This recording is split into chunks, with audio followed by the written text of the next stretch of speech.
Okay, so I guess सभी को याद रहेगा कि प्रीवियस लेक्चर में हमने नया टॉपिक स्टार्ट कर दिया था, करंट इलेक्ट्रिसिटी का स्टार्ट कर दिया हुआ था। और मैंने बताया था कि ये टॉपिक काफी ज्यादा इंपॉर्टेंट है। किस पर्सपेक्टिव से? एग्जाम के पर्सपेक्टिव से, क्योंकि छोटा टॉपिक है और क्वेश्चन मतलब ऑलमोस्ट फिक्स है कि यार ये इस पैटर्न में ही क्वेश्चन पूछे जाते हैं। तो अगर इस चैप्टर में आपने एफर्ट लगाया तो डेफिनेटली मतलब एग्जाम में क्वेश्चन बिल्कुल बन जाता है और इजी रहता है। ठीक है, तो थोड़ा सा रिव्यू करते हैं। प्रीवियस लेक्चर में अगर बात करें हमने कहाँ पर क्लोज किया हुआ था अपना, तो हमने डिस्कशन स्टार्ट किया हुआ था। मैंने किसके बारे में पहले समझाया था मेन डिटेल में? करंट के बारे में। उसके बाद फिर स्टार्ट था हमारा क्या? रेजिस्टेंस। रेजिस्टेंस की प्रॉपर्टीज हम देख रहे थे कि रेजिस्टेंस किन बातों पे कैसे क्या डिपेंड करता है।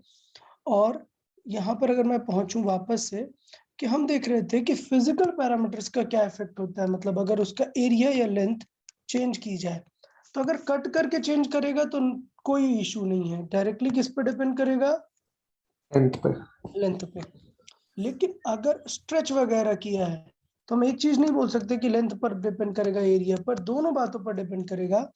और हमने वॉल्यूम को रेफरेंस लेके कैलकुलेट किया कि लेंथ पर डिपेंड करेगा एल स्क्वायर पे और एरिया पर डिपेंड करेगा सिर्फ 1/a स्क्वायर से। तो वहां से हमने कंक्लूजन निकाल के लेके आए क्या, कि अगर लेंथ को n टाइम्स करेगा तो उसका रेजिस्टेंस कितना हो जाएगा? n n² times.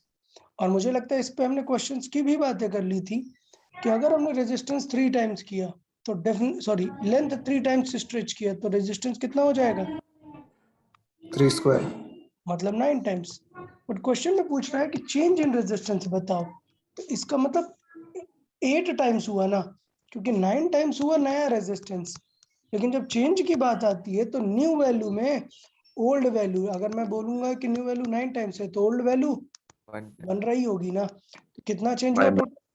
8 टाइम्स। और अगर ऑप्शन परसेंट में है तो किससे मल्टीप्लाई कर देते हैं? 100। तो वो काम बन जाता है। फिर मैंने बताया कि सपोज एक लिमिटेड परसेंटेज टाइप दे दिया, लेट से क्या दे दिया? 40% दे दिया। तो इसका मतलब क्या होगा? 40 को पहले किस में कन्वर्ट करेंगे? डेसिमल में। तो हुआ 0.4। मैंने बताया था कि यार 1 ऑलरेडी वो रहता है, 0.4 इंक्रीज हुआ तो टोटल कितना हो गया? 1.4 टाइम्स, और उसका स्क्वायर 1.96। वापस से 1 हटा गया तो दिख गया कि 96% इंक्रीज हुआ। क्लैरिटी है या नहीं?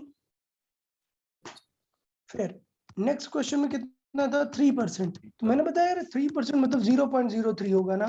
अब इसको स्क्वायर करना और कॉम्प्लिकेटेड है, तो हमने इसका अप्रोक्सीमेटेड वर्जन देखा कि अगर ये वैल्यू कम है तो स्क्वायर करने की जगह सीधा वो परसेंटेज क्या हो जाएगी? 2 टाइम्स।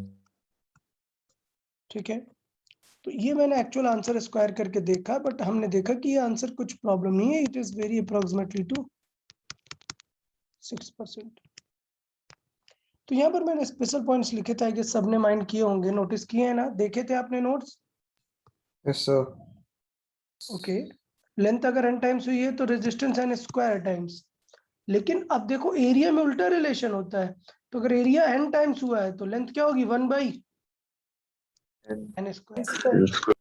मतलब अगर मैं बोलूंगा कि एरिया मैंने हाफ किया, जब 1/2 करोगे तो 4 ऊपर आएगा ना। हाँ सर। ठीक है, तो ये मिस्टेक मत करना कि हाफ मतलब डायरेक्टली हाफ का स्क्वायर कर देना उसके इनवर्स का स्क्वायर है। ठीक है ना? Yes sir. या फीलिंग ये है कि अगर ऐसा कुछ देखे कि 1/n टाइम्स है, लाइक 1/4 टाइम्स कर दिया एरिया, तब आप यहाँ पर 4 का स्क्वायर कर सकते हो, या फील कर लो कि इसका इनवर्स करना होता है बस। ठीक है, अब एक और गड़बड़, कभी कभी रेडियस दे देता है एरिया की जगह, तो एरिया खुद रेडियस पे कैसे डिपेंड करता है? r²। और रेजिस्टेंस एरिया पे डिपेंड करता है एक और स्क्वायर। तो टोटल कितनी पावर हो जाएगी? 4 पावर। तो अगर रेडियस 1/n टाइम्स की गई है तो उसका इनवर्स कितना हुआ? n to the power 4 times resistance change होगा। मुझे लगता है लेंथ, एरिया और रेडियस मतलब डायमीटर भी हो सकता है। ये तीनों चीजें क्लियर हुई? बताएं, हाँ, ये सर। चीज क्लियर हुई ना सभी को? अच्छा, इसमें भी अगर क्वेश्चन में क्या है, परसेंटेज 5% से कम है, तो जहां पर भी स्क्वायर था तो वहां पर 2 मल्टीप्लाई होगा। तो अगर एल को x% बढ़ा है तो रेजिस्टेंस कितना बढ़ेगा? 2 टाइम्स। एरिया अगर बढ़ाया है तो रेजिस्टेंस क्या होगा? Decrease by 2। एरिया अगर कम किया तो रेजिस्टेंस 2 टाइम्स बढ़ेगा। 2 टाइम्स बढ़ेगा। रेडियस अगर x टाइम्स इंक्रीज किया तो रेजिस्टेंस कम होगा। अरे रेडियस देखो ना, r is equal to rho L by A. Area और रेडियस पर क्या होता है रिलेशन? इनवर्स। इनवर्स। रेडियस बढ़ेगी तो रेजिस्टेंस कम होगा। रेडियस कम होगी x टाइम्स तो रेजिस्टेंस पावर 4 होता है ना रेडियस और रेजिस्टेंस में, तो यहाँ पर हाँ 4 सर। टाइम्स होगा। क्लियर है ना यार सभी को? सर। अरे तो आज एक क्वेश्चन देते हैं, आप ये क्वेश्चन ट्राई करें, ये क्वेश्चन ट्राई करें सभी लोग, और इन पे आंसर लिखें। क्या बताना है हमें? Percentage change in resistance. क्या बताना है? डेल्टा आर का परसेंट सारे केसेस में। तो जल्दी से सॉल्व कर ले, let's take a time of 2 minute, और फिर मैं सारे एक्सप्लेन करता हूँ। जल्दी से ट्राई करने सभी लोग।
बताएं, सारे लोगों ने कर लिए ना? All 5 done?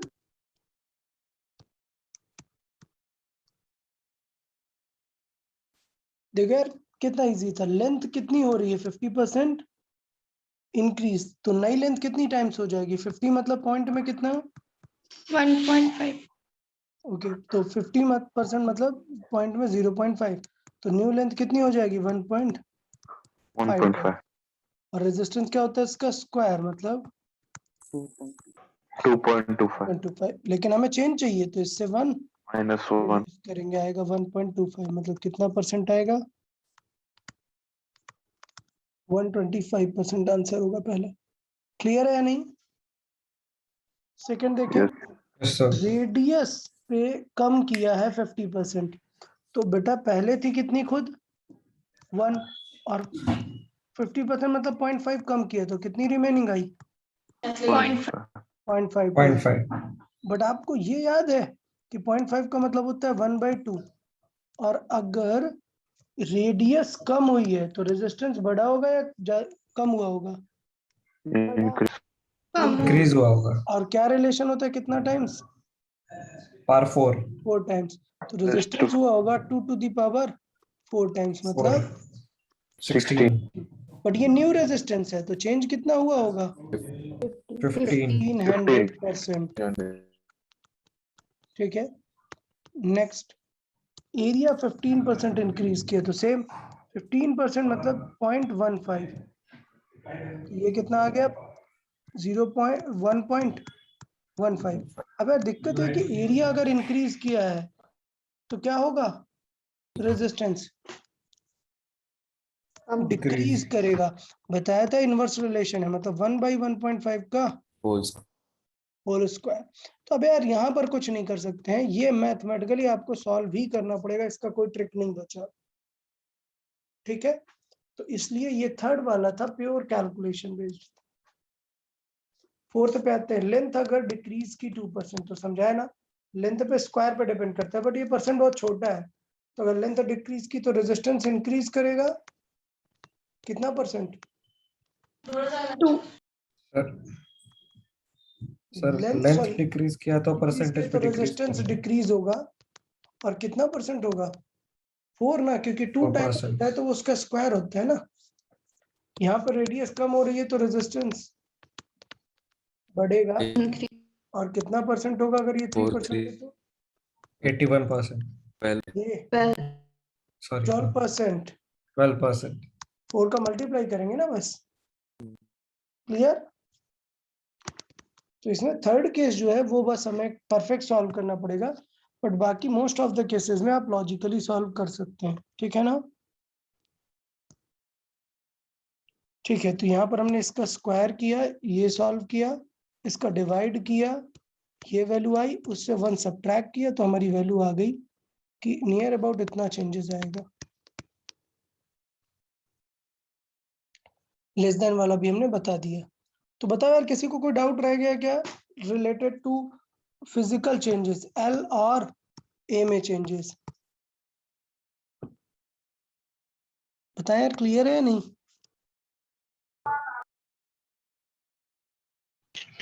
ओके, अगर हम इफेक्ट sir. ऑफ टेम्परेचर की बात करें तो आपको पता था कि rho will be rho naught 1 plus alpha delta T, और अगर आर की बात करें तो R will be R naught 1 plus alpha delta T. Clear है नहीं? और अल्फा मैंने बताया था पॉजिटिव नेगेटिव सबके लिए, आपको क्लियर है, याद है कि नहीं यार? अल्फा बताएं, अल्फा के बारे में याद है? बताया था। Yes, sir. अच्छा, अब थोड़ी सी बात करते हैं कि न्यूमेरिकल सॉल्विंग मेथड क्या होंगे। तो न्यूमेरिकल में क्या आपसे पूछेगा, आप खुद सोचो। आपसे आर पूछेगा या फिर ये अल्फा पूछेगा? क्लियर है नहीं? ये दो चीजें पूछता है देकर वैल्यूज में। तो नंबर 1, जब आपसे क्या पूछ रहा है क्वेश्चन में? आर, लेकिन आपको आर नॉट नहीं दिए, तो आपको क्या करना पड़ेगा? आर नॉट को कैंसिल करना पड़ेगा ना। तो कैंसिल कब होगा? जब दोनों इक्वेशन को क्या करेंगे? डिवाइड करेंगे। तो ऐसे करके हम 2 सेटअप बनाएंगे जब हम ये मेथड को यूज करने वाले हैं। देखें वो दो सेटअप क्या होंगे।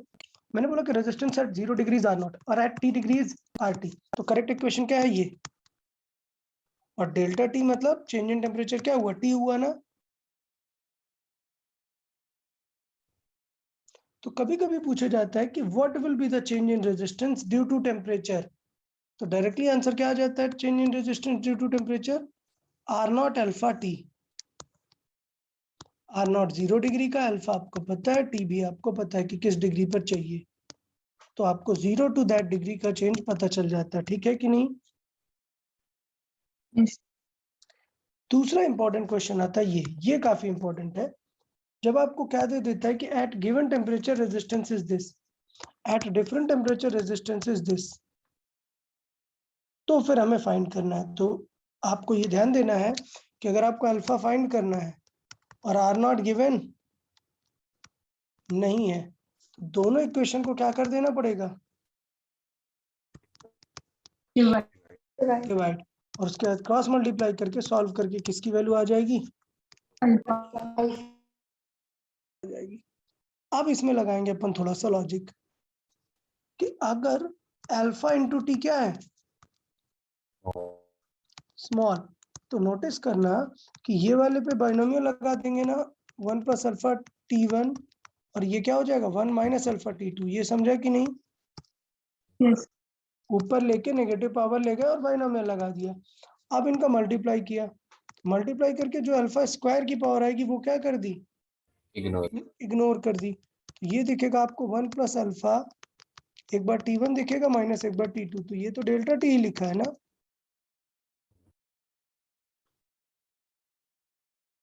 इसका मतलब क्या हुआ कि आप ये अगर अल्फा डेल्टा टी है तो दो टेम्परेचर के बीच में भी ये फॉर्मूला यूज कर सकते हैं। कहने का मतलब मैं समझाता हूं। मैंने कहा कि इसका 10 ओम रेजिस्टेंस था 50 डिग्री पे, और कुछ लेट से बताए what will be the resistance at 60 degree Celsius. ये क्वेश्चन है। तो आप ये नहीं कर सकते कि R60 will be R50 1 plus alpha और डेल्टा टी कितना है दोनों के बीच में। ये कर सकते हैं क्या? नहीं। ये सिर्फ कब कर सकते हैं? जब अल्फा डेल्टा टी स्मॉल हो। अगर ये स्मॉल नहीं है तब क्या प्रॉब्लम आएगी? तब आप इस तरह नहीं कर सकते, आपको दोनों को R0 से ही सॉल्व करना पड़ेगा। किससे?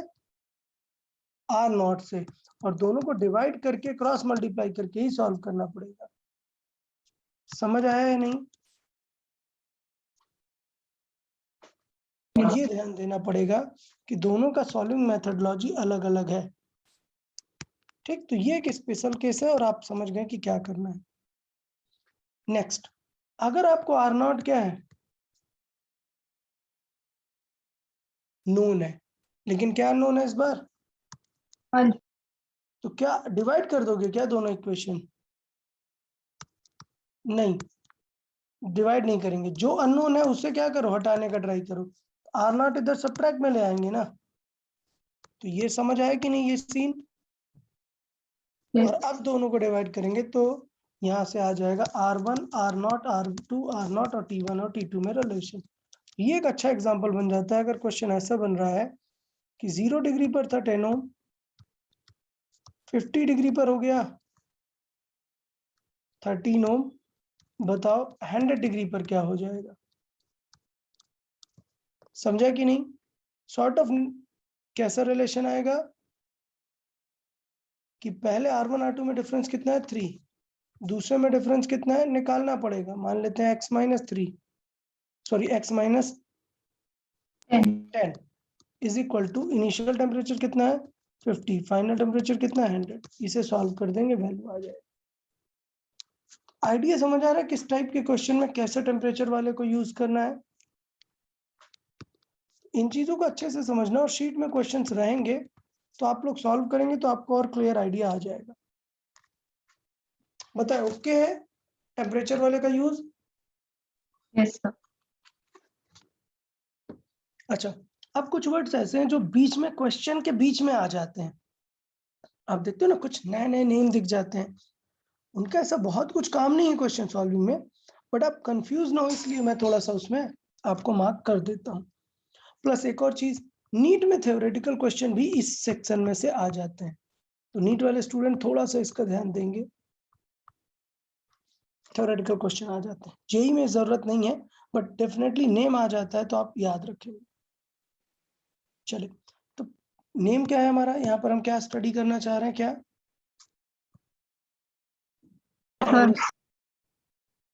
थर्मिस्टर का पता है काम क्या है? थर्मिस्टर इतना सेंसिटिव डिवाइस है क्या कि अगर उसका रेजिस्टेंस हम चेंज करेंगे, ठीक है, उसका रेजिस्टेंस तुरंत चेंज हो जाता है, बहुत ज्यादा अमाउंट में चेंज हो जाता है, even in small temperature change. ऐसा कैसे पॉसिबल है कि आर की वैल्यू क्या आ रही है? बहुत ही, डेल्टा आर की वैल्यू बहुत ज्यादा आ रही है। डेल्टा आर क्या होता है? आर इंटू अल्फा इंटू, कब चेंज ज्यादा होगा? आर फिक्स है, डेल्टा टी आप थोड़ा ही चेंज कर रहे हो तो क्या ज्यादा होना चाहिए उनका? अल्फा। तो इस तरीके से डिजाइन होते हैं कि उनका रेजिस्टेंस बहुत ज्यादा चेंज होता है। अब रेजिस्टेंस चेंज होने से क्या फर्क पड़ेगा सर्किट में? Correct. करंट चेंज हो जाएगी। तो काफी कुछ चीजें कलेक्ट की जा सकती हैं कि अगर आपने एक अमीटर लगा दिया तो आप वहां से ये बता सकते हैं कि कितना करंट चेंज हुआ, उसके वजह से क्रॉस कैलकुलेट कर सकते हैं कि कितना टेम्परेचर चेंज हुआ। ओके, समझे? थर्मिस्टर दो टाइप के होते हैं, सिर्फ आपको थ्योरेटिकल पॉइंट ही याद रखना है इस पे। कौन कौन से दो टाइप होते हैं? एनटीसी और पीटीसी। कौन से?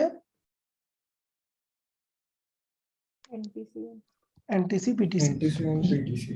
ये दो उसके वायर है और अंदर वो मटेरियल होता है, ठीक है? वो मटेरियल है जिसका अल्फा क्या होना चाहिए? बहुत ही हाई। क्लियर कि नहीं? अच्छा, इसका सिंबल देखें, याद रखेंगे। सिंबल समझ आया? सिंबल याद रखना। ये किसका सिंबल है? थर्मिस्टर का। तो एनटीसी क्या होते हैं? उनका अल्फा क्या होता है? नेगेटिव। और पीटीसी क्या होते हैं? उनका अल्फा पॉजिटिव। पॉजिटिव। तो इसका मतलब ये कि अगर टेम्परेचर बढ़ाओगे तो रेजिस्टेंस कम होगा। किनमें? एनटीसी में, नेगेटिव टेम्परेचर कोफिशिएंट्स में। तो उनके एग्जांपल्स क्या है जनरली? उसमें कौन सा चीज यूज करते हैं? Metal oxides. जबकि ये जो पीटीसी होते हैं पॉजिटिव वाले, ये अलग से डिजाइन करने पड़ते हैं, बनाने पड़ते हैं। तो जनरली इसमें आते हैं, इस कैटेगरी में क्या? सेरेमिक्स आते हैं, पॉलीक्रिस्टलाइन सेरेमिक्स। ओके, तो ये दोनों चीजें आपको याद रखनी है कि एनटीसी में कौन है और पीटीसी में कौन है, ठीक है? इनका सिर्फ काम क्या है कि थोड़ा भी टेम्परेचर चेंज हुआ तो थर्मिस्टर तुरंत अपनी करंट चेंज कर लेगा। आइडिया समझ आया कि नहीं?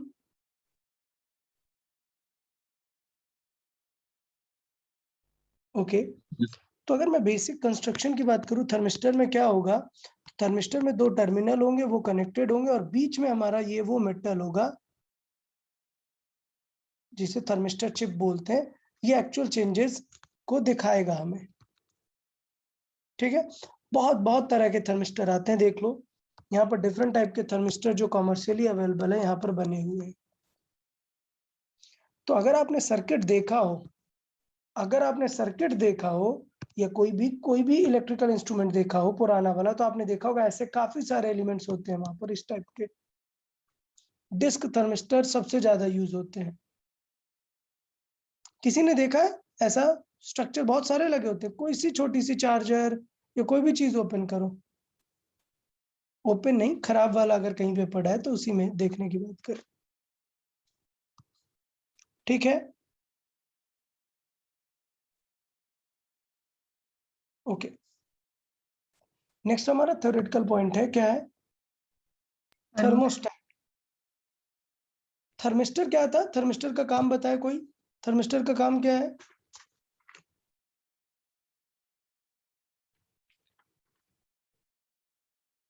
एनीवन? थर्मिस्टर का काम क्या है? Resistance.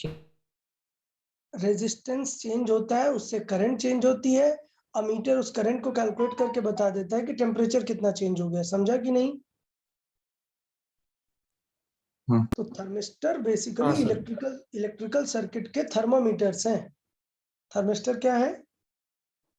Thermometer of electric circuit. Thermometer of electrical circuit. क्या वो सर्किट तो ओवरहीट नहीं हो रहा है, ये चेक करने के लिए थर्मिस्टर बनाए जाते हैं। थर्मामीटर क्या है? फिजिकल चीजों के टेम्परेचर बताता है। थर्मिस्टर क्या है? Electrical इलेक्ट्रिकल सर्किट का सर्किट के circuit. टेम्परेचर्स को। और कैलिब्रेट कैसे करता है? रेजिस्टेंस के चेंज को लेकर। अब अगर आपको पता चल गया कि यार सर्किट का टेम्परेचर, सिस्टम का टेम्परेचर वगैरह बदल रहा है, तो वहां पर आ जाती है कौन सी डिवाइस? Thermostat. थर्मोस्टेट। थर्मोस्टेट क्या है? ये एक Temperature controller. कंट्रोलर है। तो क्या करता है? थर्मोस्टेट में, सारे थर्मोस्टेट में अंदर क्या लगे होते हैं?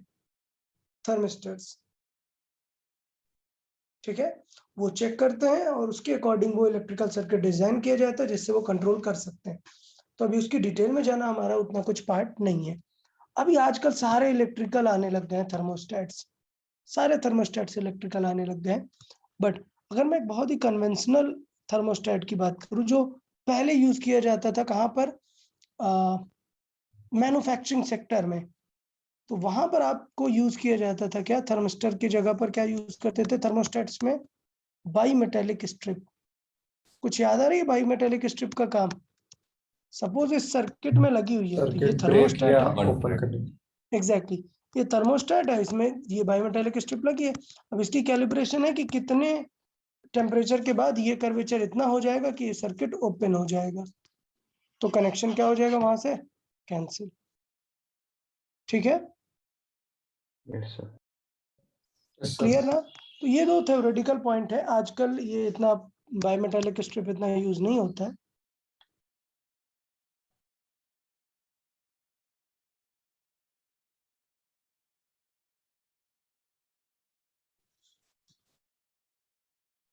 ओके ठीक है, तो डेफिनेटली दोनों चीजें समझ में आ गई ना, थर्मिस्टर्स क्या होते हैं और थर्मोस्टेट क्या होता है।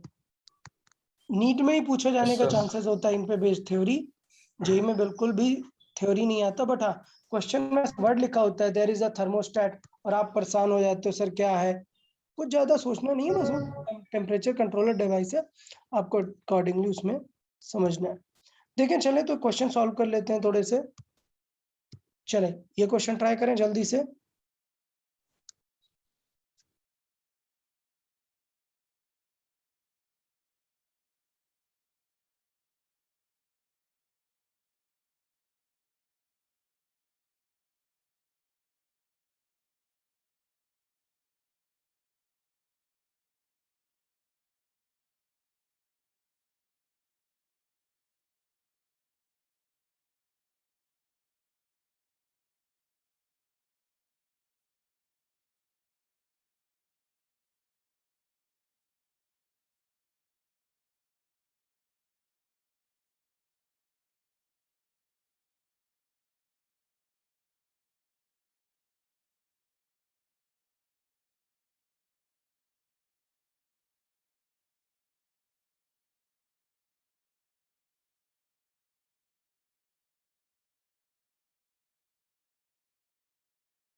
अच्छा एक बात मैं फिर से बोलता हूँ, क्या R2 is equal to R1 1 plus alpha delta T ये लगाएंगे क्या?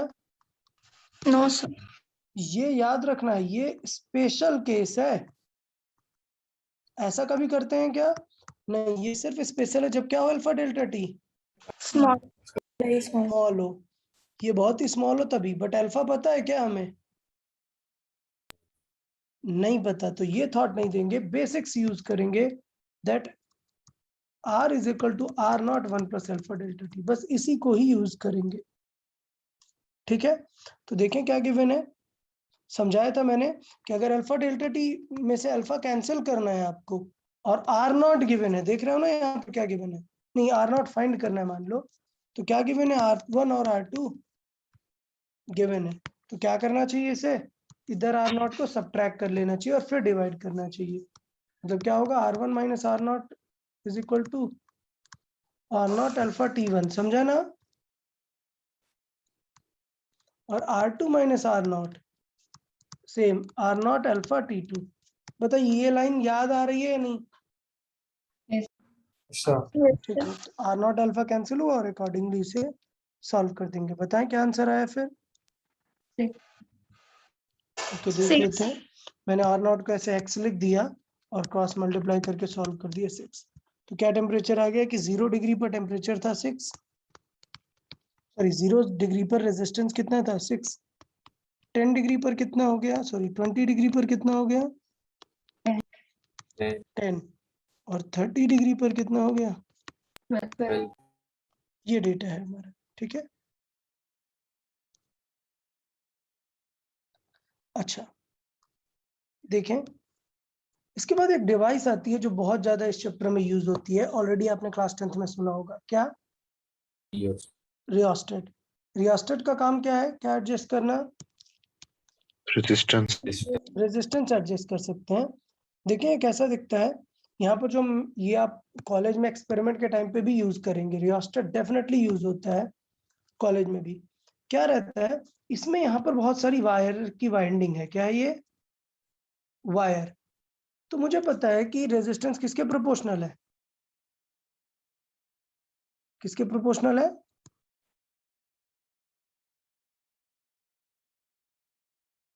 अरे रेजिस्टेंस लेंथ।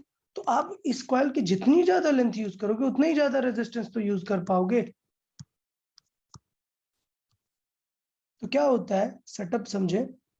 यहां पर होता है आपका इनपुट, एक नॉब होता है, वहां पे आपको कनेक्शन डालना है, और ये होता है आउटपुट। ये किससे कनेक्टेड होता है? एक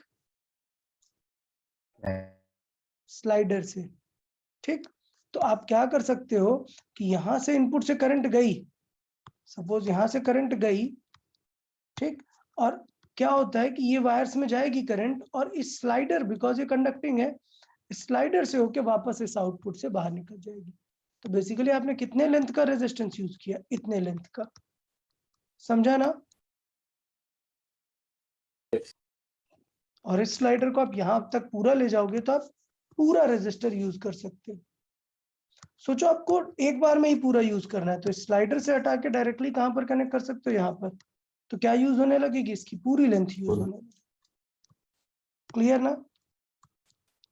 अब ऐसा जरूरी नहीं कि इनपुट आपको इसी को रखना है, आप इसे भी इनपुट बना सकते हो। जब इसे इनपुट बनाओगे तब करंट ऐसे जाएगी और ऐसे स्लाइडर में से बाहर आ जाएगी। ठीक है ना? तो इनपुट आउटपुट कोई बड़ी बात नहीं है, आपको डिपेंड करना है कि आपको क्या डिसाइड करना है। ठीक है?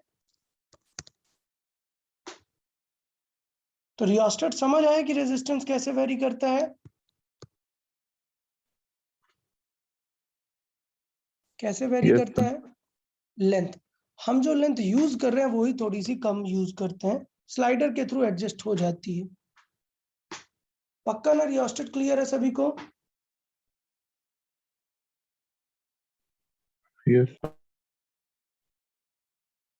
ठीक है। रियोस्टेट के बाद आते हैं हम कॉमर्शियल रेजिस्टर में। किसमें? कॉमर्शियल। रियोस्टेट हम यूज करते हैं लैब में, ठीक है, एक्सपेरिमेंट के टाइम। क्यों? क्योंकि हमें रेजिस्टेंस मान लेते हैं इस रियोस्टेट की रेंज है 0 to 1000 ओम। तो मतलब हम उस रियोस्टेट से क्या 559 इतना रेजिस्टेंस अचीव कर सकते हैं या नहीं?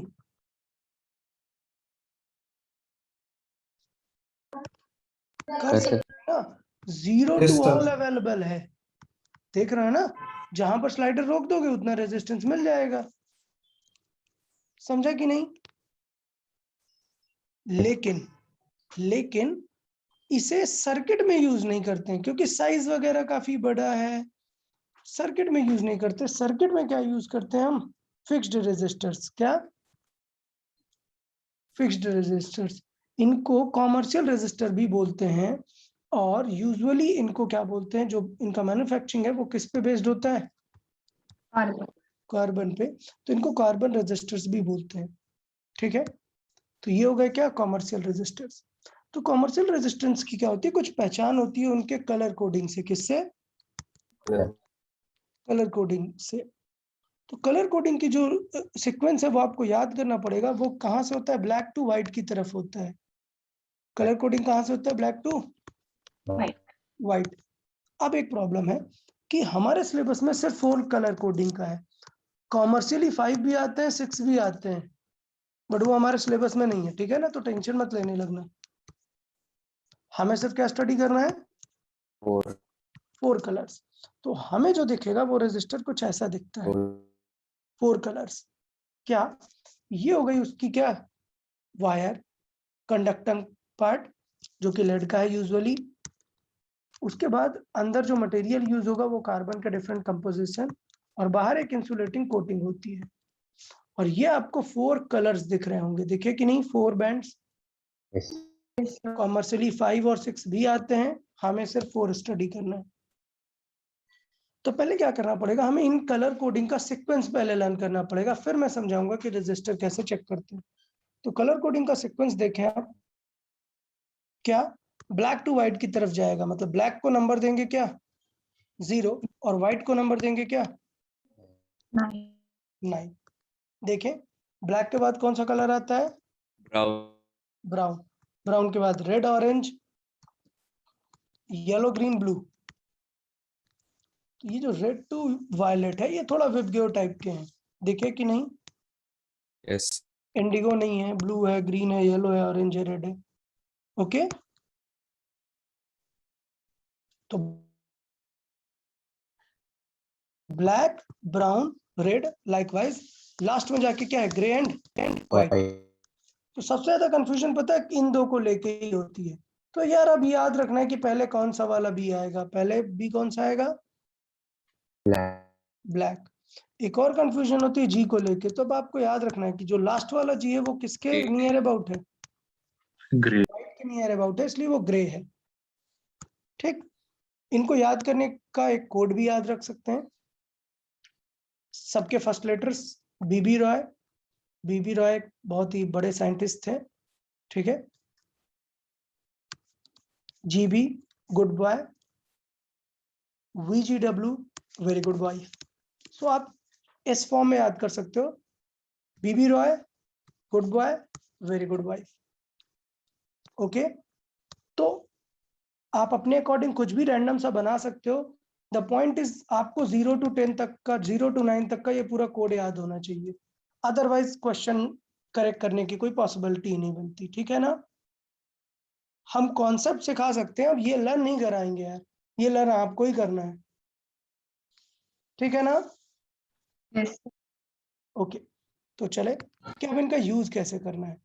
तो यूज इस तरीके से करना होता है कि यहाँ पर मैंने 4 कलर्स आपको दिख रहे हैं, 4 कलर्स यहाँ पर दिख रहे हैं।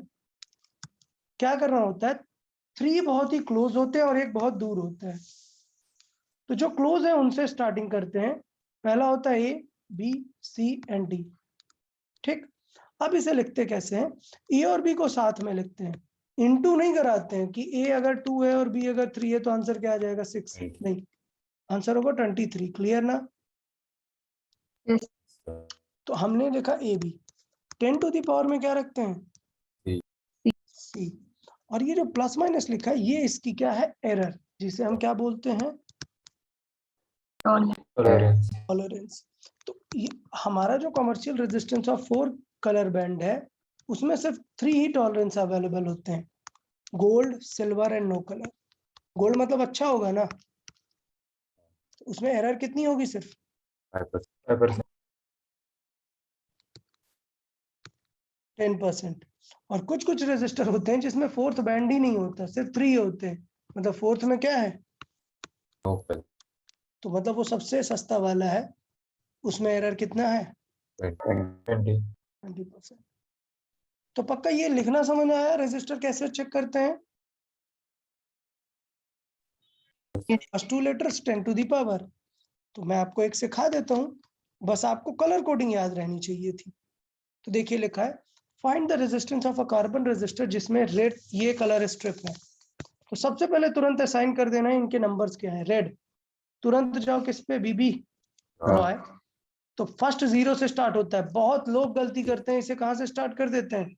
1 से। 1 से नहीं, 0। सो 0 1 2। रेड कितना है? 2। ऑरेंज, येलो, येलो कितना है? 4। Green, great, good boy. तो जी कहां पर है? अब देखो ग्रीन से पता है कि ये पहला वाला जी है क्योंकि लास्ट वाला ग्रे के पास में है। तो कितना हुआ ये? 5। 5. और सिल्वर है तो कितना एरर? 10. 10%. बस अब कलर लिख गए, काम बन गया। आंसर आएगा 24 into 10 to the power 5 plus minus 10% error. समझे कि नहीं? ये रेजिस्टर है जो कि हम बोल सकते हैं 2 24 और 3 जीरोस को अलग कर लेंगे तो बन जाएगा किलो ओम। समझा कि नहीं बताइए? पक्का सबको लिखना आ गया? तो चले क्वेश्चन Yes, sir. करने से पहले पहले एक बार फिर से समझ लेते हैं। कलर्स आप लोग एक बार याद कर ले जल्दी से, ये एक बार लर्न करें फिर एक क्वेश्चन देख लेते हैं।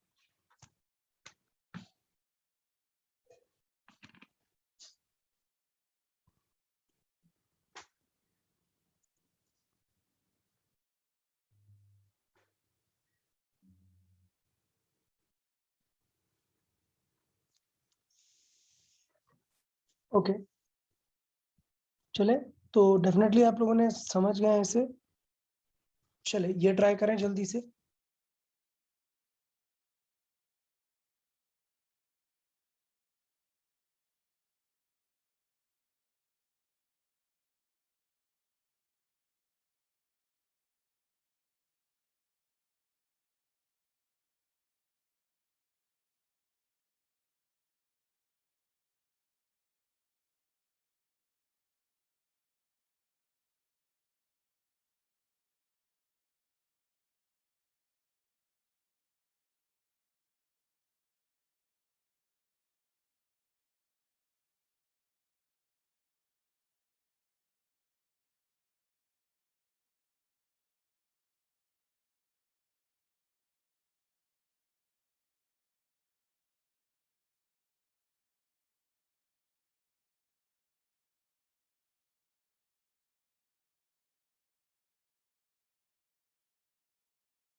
यार बताएं, ट्राई किया सभी ने?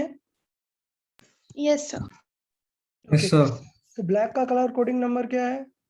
0. 0। रेड का 2. 2. 0 से Brown का स्टार्ट 1. होता है, ठीक है। तो रेड का 2, ब्राउन का 1. 1, गोल्ड का 5%। ना 0 इंटू थर्ड वाले को रखेंगे पावर में 1। -5 तो ये क्या दिख गया भाई, क्या लिखा है ये? 20. 20 प्लस माइनस 5%। समझा कि नहीं? तो आंसर क्या आएगा? 5% कितना होता है 20 का? 1। तो इसका मतलब आंसर क्या होगा? रेंज 19 टू 21 तक के बीच वेरिएबल होगा ये रेजिस्टर। यार समझ आया रेजिस्टेंस लिखना सबको?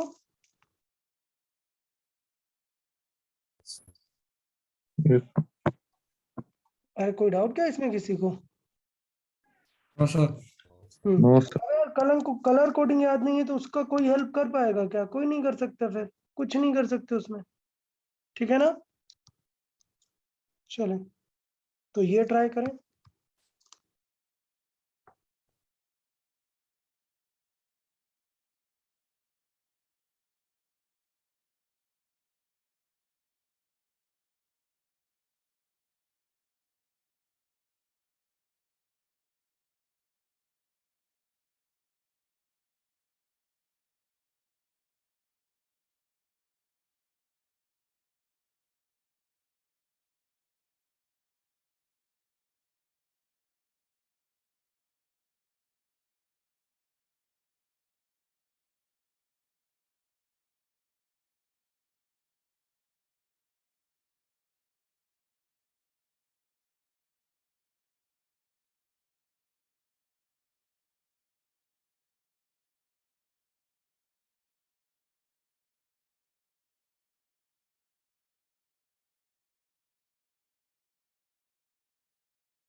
ओके Brown, black, red, ठीक है।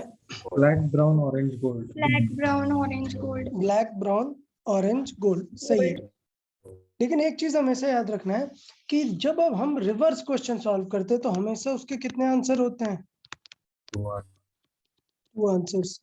कब होते हैं? जब क्वेश्चन किस में दिया है? एक सिंगल डिजिट में। कब 2 आंसर्स होते हैं? जब सिंगल डिजिट में दिया है। लाइक मैंने बोल दिया 500, ऐसा जीरोस काउंट नहीं होते, सिंगल डिजिट। अगर मैंने 53 बोल दिया तो डेफिनेटली आपको समझ जाना है कि पहले 2 डिजिट है 53 इंटू 10 टू दी पावर 2। समझा कि नहीं? बट यहां पर कितना है? 1000। क्या है? 1000 तो यार इसके लिखने के तो 2 तरीके हो सकते हैं, देखिएगा गौर से। मैं फिर से लिख रहा हूं, इसीलिए ये वाला एग्जांपल चूज किया था मैंने, प्रीवियस वाला। इसको लिखने के दो तरीके हो सकते हैं। एक मैं लिख सकता हूँ 10 इंटू 10 टू द पावर 2, और एक क्या लिख सकता हूँ 0 1 इंटू 10 टू द पावर 3 ना। अरे बताएं, नहीं लिख सकता क्या ऐसे? Yes. तो दो आंसर हो गए ना। यूजुअली 90% केसेस में कौन सा आंसर मिलता है? ये।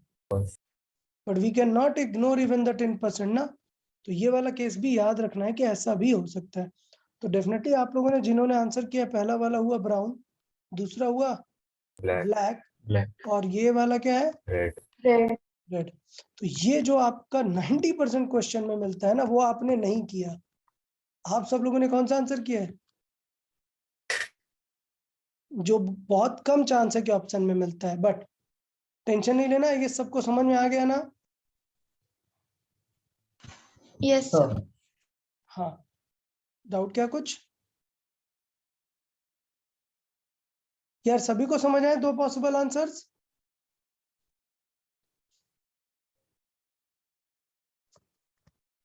Yes sir. ठीक है, ठीक है।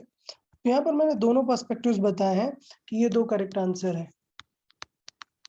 0 1 लिखना या फिर 1 0 करके अप्रोच करना। पक्का आप लोग ध्यान देंगे इस चीज को लेके? Yes. ठीक है। तो यहाँ पर देखें कि हमने काफी सारे डिस्कशन कर लिया किसका? रेजिस्टर का। तो हमने बेटा करंट का डिस्कशन कर लिया, हमने रेजिस्टेंस का डिस्कशन कर लिया, हमने ओम्स लॉ भी डिस्कस कर लिया। याद है कि नहीं यार सबको? V is equal to I R, ये तो क्लास 10th वाला बेसिक है। एक यहाँ पर हमने क्या डिस्कस किया है? Sigma is equal to sigma E. J is equal to sigma, ये इसका वेक्टर वर्जन है। ध्यान देना है कि बहुत कम क्वेश्चन मिलेगा इस पे, लेकिन जब भी मिलेगा किसी को क्लिक नहीं करेगा कि क्या करना है। तो ये भी याद रखे रहना। चले, नेक्स्ट पॉइंट हमने स्टडी की थी वहां पर भी, कहां पर? कैपेसिटर में भी क्या स्टडी किया था? Kirchhoff's law. क्या? Kirchhoff's law. मैंने उसमें आपको यूज करना सिखाया था, याद है कि नहीं? मैंने आपको उसमें क्या करना सिखाया था कि एक सिंगल लूप में कैसे यूज करते हैं किरचॉफ, और एक डबल में कैसे यूज करते हैं। याद है कि नहीं? Yes, sir. ठीक है। यहाँ पर हम सीखेंगे कि एक्चुअल किरचॉफ लॉ है क्या। वो तो उसका एक्सटेंशन है, वो एक उसका एप्लीकेशन हुआ। यहाँ पर हम एक्चुअल में किरचॉफ की बात करेंगे, क्योंकि उसका जो रूल्स है वो करंट इलेक्ट्रिसिटी के लिए ही उन्होंने बनाए थे। तो किरचॉफ के दो रूल है। पहला रूल क्या है? फर्स्ट लॉ, जिसका नेम क्या है? नेम क्या है? First name Current law. Current law, क्योंकि उसने डेफिनेटली इस लॉ में किसके बारे में बताया है? कमेंट। Current. नंबर 2, उसे जंक्शन लॉ भी बोलते हैं। जंक्शन लॉ बोलने का मतलब it is not valid in a loop. कहां पर वैलिड है ये? Junction. जंक्शन। जब ऐसे एक पॉइंट से बहुत सारी वायर्स आती हैं तो उस पॉइंट को क्या बोलते हैं? Junction. और उसने इस लॉ को डिराइव करने के लिए किस चीज का बेसिस लिया? किसको रेफरेंस लिया? Charge conservation. चार्ज कंजर्वेशन को। उसने बताया कि किसी भी पॉइंट पर चार्ज तो कंजर्व रहेगा ना। तो अगर मैं बोल रहा हूँ कि इधर से 20 का चार्ज आ रहा है, इधर से 5 का चार्ज आ रहा है, तो डेफिनेटली इस वायर में चार्ज कितना जाएगा? Current. 25। ये बेस्ड है चार्ज कंजर्वेशन पे। स्टेटमेंट क्या है? algebraic summation of all the currents at any junction is 0। But सारे टाइप के करंट ऐड करोगे तो 0। बट मैंने पहले भी बताया कि कुछ करंट इन हो रही होंगी, कुछ करंट आउट हो रही होंगी। तो इन वाली करंट को पॉजिटिव लिखा, आउट वाले को नेगेटिव लिखा। ओवरऑल मैं ये बोल सकता हूँ कि input current will be equal to Output current. Output current. तो किरचॉफ फर्स्ट लॉ एकदम सबसे सिंपल चीज है। एक वायर है, एक ये वायर है, एक ये वायर है, एक ये वायर है। इसमें 20 एम्पियर की करंट जा रही है, इसमें 5 एम्पियर की करंट जा रही है एज पर द एरो, इसमें 30 एम्पियर की करंट जा रही है एज पर द एरो। तो बताओ इसमें करंट क्या होगी? जंक्शन में आ रही होगी या बाहर आ रही होगी? Common sense. Towards the junction है या फिर आउट ऑफ द जंक्शन है current? Towards. Out of the Towards. Junction.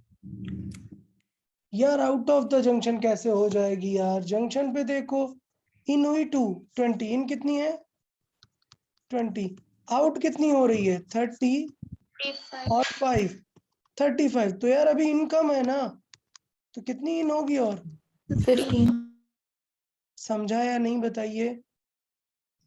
हाँ सर। तो फर्स्ट लॉ पे बस इसी टाइप का क्वेश्चन बनता है, ये जो मैंने भी कॉमन सेंस सा बेसिक सा बताया। क्लियरिटी है या नहीं सबको? तो चले इसमें देख के बताएं, थर्ड वायर में करंट कितनी होगी?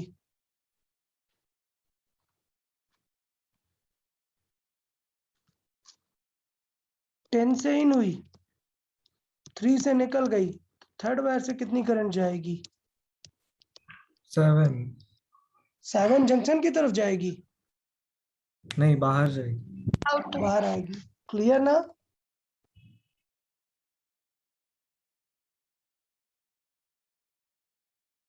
सिमिलरली इसमें अगर देखें, सपोज ये वाला हमें फाइंड करना था करंट, तो बताओ देख के क्या पता चला कि अगर यहाँ से 6 आ रही बट जा रही है 8, तो डेफिनेटली और एक्स्ट्रा आनी पड़ेगी ना। 2 2 एम्पियर। सुजल कोई डाउट क्या?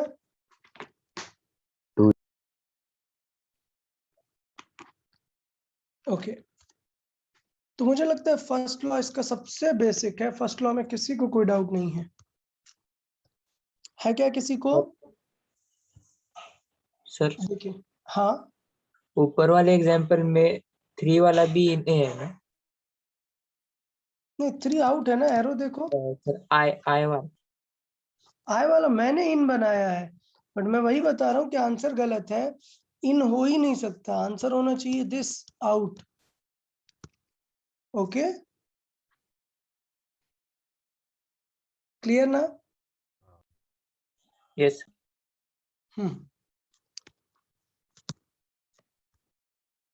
चले तो जल्दी से take a time of 1 minute, फिर क्रॉस चेक करते हैं।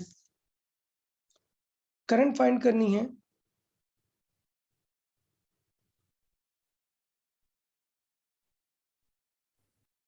रिमेनिंग वायर्स में। आई गेस इसमें ऑलरेडी लिख दी हुई हैं वैल्यूज मैंने, देखें इसमें थोड़ा गड़बड़ है। फिगर में वैल्यूज मैंने बना दी हैं, जो ब्लैक डॉट से बनी है वो वैल्यू हमें क्या करनी थी? फाइंड करनी थी। अभी देखें कमेंट करते हैं, जो वायर्स हमने यहाँ पे लिखी हैं 1 2 3 4 5, इन वायर्स में हमें क्या फाइंड करनी है? करंट। तो देखिए सबसे पहले कहाँ से स्टार्ट करते हैं, ऐसा जंक्शन पिक करते हैं जिसकी रिमेनिंग वायर नोन हो। सिर्फ कौन सी वायर अननोन हो? एक सिंगल। ओके तो ऐसा जंक्शन कौन सा दिख रहा है?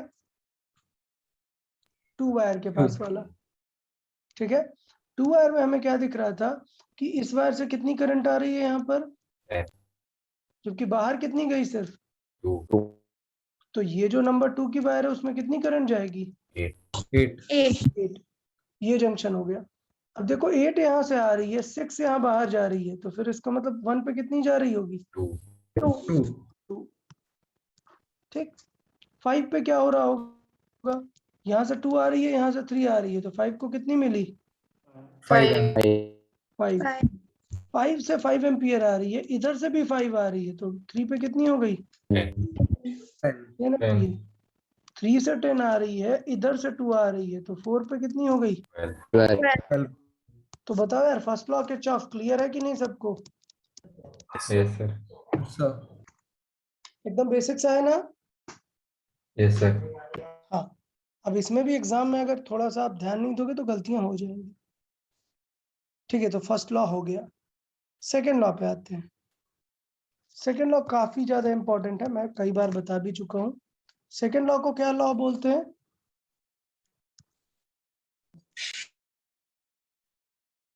अच्छा, फर्स्ट लॉ को फर्स्ट स्टेटमेंट क्या बोलते हैं? Current law. वैसे ही सेकेंड लॉ को क्या बोलते हैं? पोटेंशियल या फिर वोल्टेज लॉ। नंबर 2 वो जंक्शन पर वैलिड होता है, ये लूप पर। वो चार्ज कंजर्वेशन पर बेस्ड होता है, ये एनर्जी कंजर्वेशन। एनर्जी कंजर्वेशन पर बेस्ड होता है। तो उन्होंने क्या बताया, बहुत ही सिंपल सी बात बताई कि इन अ क्लोज लूप, क्या इन अ क्लोज लूप, एक क्लोज लूप अगर आपको दिख गया तो उसमें अगर आप एक पॉइंट से स्टार्ट करके सब सारा पोटेंशियल लिखने का ट्राई करोगे ना, फाइनल उसी पॉइंट पर अगर आ गए तो नेट पोटेंशियल डिफरेंस क्या आ जाएगा? जीरो। जैसे मैं लिखूं कि ए पॉइंट से स्टार्ट किया और सारे पोटेंशियल लिख दिए तो वापस से ए पॉइंट पर ही पहुंच गए, तो ए और ए तो कैंसिल होगा ना, summation of all potential difference क्या आएगा? जीरो। तो सेकेंड लॉ का स्टेटमेंट क्या है? Summation of potentials through out a close loop is zero. मैं एक चीज बता दूं कि आपका जो बोर्ड्स का स्टार्ट है करंट इलेक्ट्रिसिटी, वो यहीं से स्टार्ट है, जो मैंने अभी जस्ट आपको बताया। कहां से? Kirchhoff law. आगे से आपको समझ में आ गया जंक्शन क्या होता है, लूप क्या होता है, ब्रांचेस क्या होती हैं, ये सारी चीजें आपको क्लियर हैं। तो पहला लॉ समझ में आया कि नहीं? बना हुआ है पूरा। तो स्टेटमेंट आपको ये चीज मैंने भी लिखा है, आपको याद रखना है कि किस तरीके से स्टेटमेंट है, क्या साइन कन्वेंशन है। एग्जाम्पल भी प्रैक्टिस कर सकते हैं। क्लियर ना? यस। थर्ड सेकेंड लॉ में क्या है? Net voltage zero. तो दो टाइप के वोल्टेज होते हैं, एक होती है बैटरी और एक होता है रेजिस्टेंस के क्रॉस। इन सब का समेशन क्या आना चाहिए? जीरो। जीरो, किसी भी लूप में। तो यहाँ पर देखो सीधे क्या पिक कर लिया आपके बुक में, टू लूप का क्वेश्चन पिक कर लिया है, ठीक है ना, और उसको प्रॉपर्ली सॉल्व कर दिया है। फिर इस पे बेस्ड आपको एग्जाम्पल भी मिल जाएंगे। समझा कि नहीं? बट आप एग्जाम्पल का सॉल्विंग देखिए, क्या होता है, बहुत ही कॉम्प्लिकेटेड होता है, लेकिन आपको सीखना पड़ेगा। क्यों? क्योंकि बोर्ड्स में आता है, ठीक है। हम इसका शॉर्टकट सीखेंगे। किसी को याद है हमने इसका शॉर्टकट कैसे किया था किरचॉफ डबल लूप वाले क्वेश्चन का? नोडल है। नोडल से। तो यहाँ पर भी नोडल यूज करेंगे, बट बोर्ड्स में आपको नहीं करना है, तो इसलिए पहले हम सीख लेंगे बोर्ड्स के अकॉर्डिंग, फिर अपन नोडल से भी सीख लेंगे। ओके, ठीक है। तो पोटेंशियल डिफरेंस में सबसे पहले क्या लिखना हमें जरूरी है? Sign convention. तो याद है ना कैपेसिटर में बताए थे, दो तरीके से लिखते हैं, दो तरीके से लिखते हैं पोटेंशियल डिफरेंस। डेल्टा वी कैसे लिखते हैं? अगर मैंने वी ए बी लिखा, मतलब क्या लिखा मैंने? V A minus V B. और एक तरीका क्या होता है, वी ए से स्टार्ट करो, ऑल को लो और कहां तक पहुंच जाओ? वी बी तक। याद है कि नहीं दोनों path? Yes sir. Yes sir. अब बताओ इसका रूल क्या था? फर्स्ट प्लेट का साइन देखना है या सपोर्ट अपोज देखना है? साइन देखे। साइन। और इसमें क्या देखना होता है? Support oppose. Support. Support oppose, ठीक है। तो चलो सपोज मैं यहाँ से लिखना चाहता हूँ, वी ए से स्टार्ट करता हूँ और मैं प्रोसेस लिखना चाहता हूँ। तो इसका मतलब अगर मैं ए से आगे ट्रेवल करूंगा बी की तरफ, तो ये बैटरी मुझे सपोर्ट करेगी अपोज? अपोज। कि ये करंट ऐसे फ्लो करा देगी जबकि मेरा ट्रेवल ए टू बी है। तो V A minus V is equal to क्या हो जाएगा? V B. V B. Late से मैं लिखना चाहता हूँ डायरेक्टली, क्या डायरेक्टली लिखना चाहता हूँ V A minus V B. तो मैं V A to B travel करूंगा और जो प्लेट पहले दिखेगी कैसी दिख रही है? प्लस। क्या आ जाएगा? Plus V. समझा कि नहीं? यस। ठीक है। तो पहले सपोर्ट अपोज की बात कर लेते हैं, फिर इसका दोनों डिस्कशन कर लेते हैं। तो नंबर वन, सपोर्ट अपोज की बात कर लेते हैं।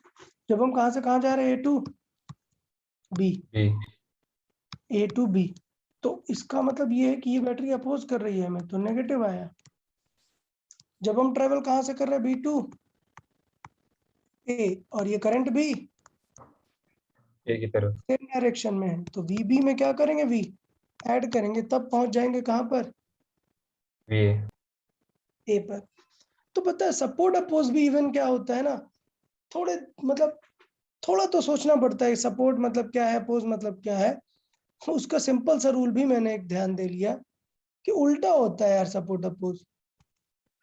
आप टेंशन मत लो, जब आप वोल्टेज डिफरेंस लिखोगे तो जो प्लेट सामने दिखेगी आप उसका साइन ही लिख दोगे, लेकिन जब आप सपोर्ट अपोज वाला चेक कर रहे हो तो आपको साइन कैसे लिखना है? Opposite. अपोजिट। बस इतनी सी बात है। ओके, रेजिस्टेंस का क्या होगा? रेजिस्टेंस का भी मैं पहले बता चुका हूं। क्या कि जिस डायरेक्शन में करंट जाती है तो करंट हायर टू लोअर जा रही होगी, पहले प्लस होता है और बाद में Minus.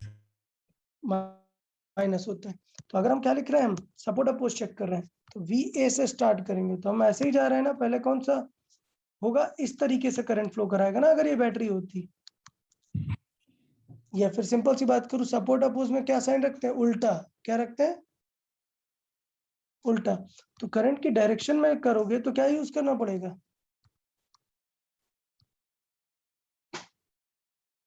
नेगेटिव। तो मैंने क्या किया कि डेफिनेटली इसमें बहुत सारी कंफ्यूजन्स आ जाती हैं, तो मैंने इस चीज को एक सिंपल वे पे समझाया। क्या? Moving in the direction of current, potential क्या होता है हमेशा? Decrease. By IR amount.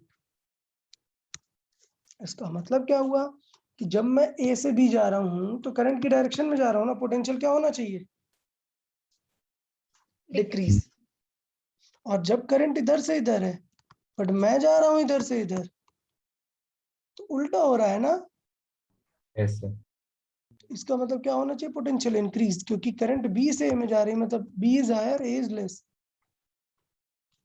Okay, तो क्या होगा? VA plus IR is equal to VB। तो मुझे लगता है कि सपोर्ट अपोज से आगे बढ़कर हम ये दो लाइनें याद करेंगे अगर, कि बैटरी में क्या करना है? Opposite sign. क्या यूज करना है? अपोजिट। और रेजिस्टर में क्या यूज करना है? In the direction of current. Resistance क्या होता है? डिक्रीज होता है। तो इस तरीके से अपन किरचॉफ लूप में साइन कन्वेंशन को समझ सकते हैं। ठीक है, तो मैं बताऊंगा कि अगर सिंगल लूप है तो डायरेक्ट कर लेंगे, लेकिन अगर मल्टीपल लूप है तो आपको प्रॉपर इक्वेशन लिखनी पड़ेगी। तो मान लेते हैं कि पहला क्वेश्चन हम किसका देख रहे हैं? सिंगल लूप, जिसे क्या बोलते हैं? Isolated loop. तो याद है, पोटेंशियल निकालने के लिए वहां पर एक क्वांटिटी बाय डिफॉल्ट फाइंड करनी थी, क्या? चार्ज, तो यहाँ पर एक बाय डिफॉल्ट फाइंड करनी पड़ेगी, क्या? करंट, उसके बाद ही आप पोटेंशियल लिख सकते हो। तो करंट निकालना एकदम इजी है। वहां पर करते थे ना, नेट भी लिखा था, नेट आर लिखा। सी, ये वहां पर क्यू के लिए C equivalent into V total. यहाँ पे अब फॉर्मूला बदल गया, इज इक्वल टू क्या है? V by R. तो क्या लिखेंगे? V total by R equivalent. R equivalent. अब यार V टोटल ऑलरेडी बता चुका हूँ, बैटरी का भी निकालना क्लियर है कि नहीं सबको? V नेट हाँ सिर्फ बचा R। तो अब देखो यार, ये आगे की बात है बट आपको ऑलरेडी पता है कि रेजिस्टर सारे हमेशा क्या होते हैं? सीरीज वाले ऐड होते हैं। कैपेसिटर में उल्टा था, इसलिए करना पड़ा था सॉल्व। यहाँ पे तो पता है ना, सारे रेजिस्टर क्या होंगे? R1 plus R2 plus R। हाँ, तो यहाँ का V आ गया, V नेट लिखो और R नेट लिखो, करंट आ जाएगी। R नेट में देखो, जैसे ये बैटरी है, क्या ये बैटरी काम करेगी क्या? नहीं।